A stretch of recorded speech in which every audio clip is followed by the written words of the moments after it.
Hey, it's your buddy Peace and Harmony with you here today.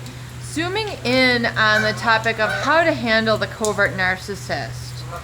One thing we find with victimization of the covert narcissist is that there's been usually so much water under the bridge that it creates a sort of reaction from the target or from the person who's suffering abuse. In other words, they've developed such a strong reflex, such a strong sort of resistance, such a strong reflex to the deficit that they create almost like a hardening or a callousness in dealing with this type of narcissist. The callousness usually comes with a feeling very much like a projection. In other words, the covert narcissist has been so cold, so callous, so calculating with the people in their environment that those people who surround them for quite some time can't help but feeling the same way.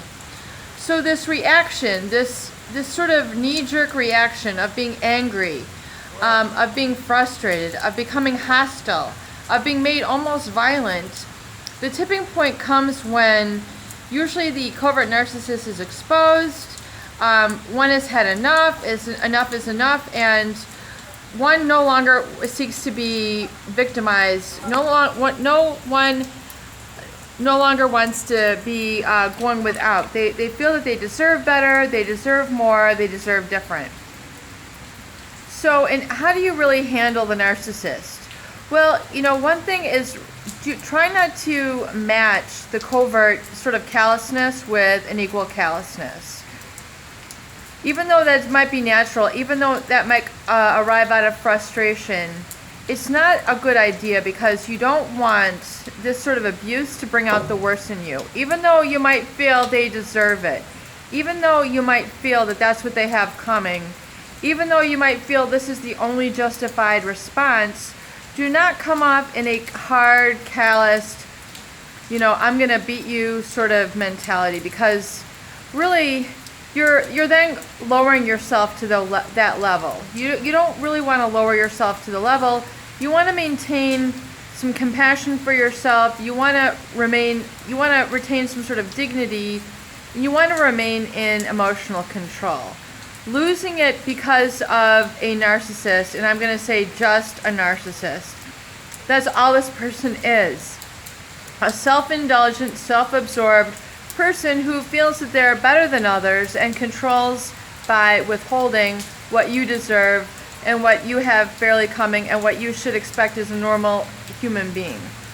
So if it's just a covert narcissist, realize that you have yielded to them, you have given to them really more than your fair share.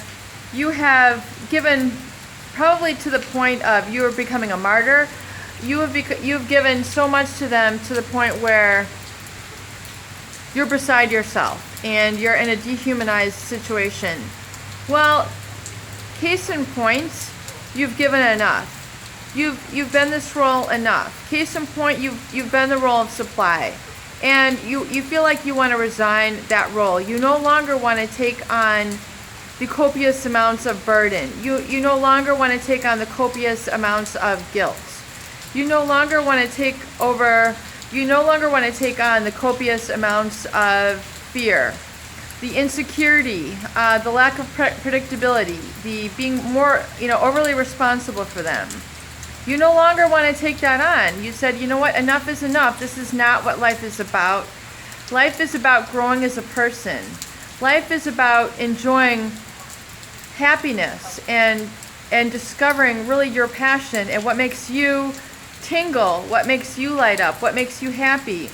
And if taking care of others makes you happy, you need to be able to receive in the same breath. You should be able to have a relationship which is based on reciprocity, give and take. And if you've really, you're wondering how to handle this, really understand that you've yielded enough. Now is time to step up. Stepping up can really take the form of asking questions and deserving a level eye-to-eye, heart-to-heart response. And deserving deserving an accountability and a responsiveness from them, which maybe you have not seen before. So learn to handle the covert narcissist with asking open-end questions. For example, in looking at how our relationship is progressing, do you feel that we can really keep it going the way that we have? Do you really feel that how our relationship has taken place over the past few years, do you think it can really continue in that same light? Do you really, and begin to ask more open-ended questions. What do you feel you owe to our relationship? What do you feel you see as your role in our relationship? What do you feel your responsibilities are in our relationship? If I could list 5 things that you give to our relationship, what would those 5 be? And also be able to enumerate what you give in the relationship and what you provide in the relationship as well. So you can get it all really out on the table. Almost like Benjamin Franklin, making the list of pros and cons. You have to be able to write these out and list these out so you can see them in black and white, so you can see them on paper.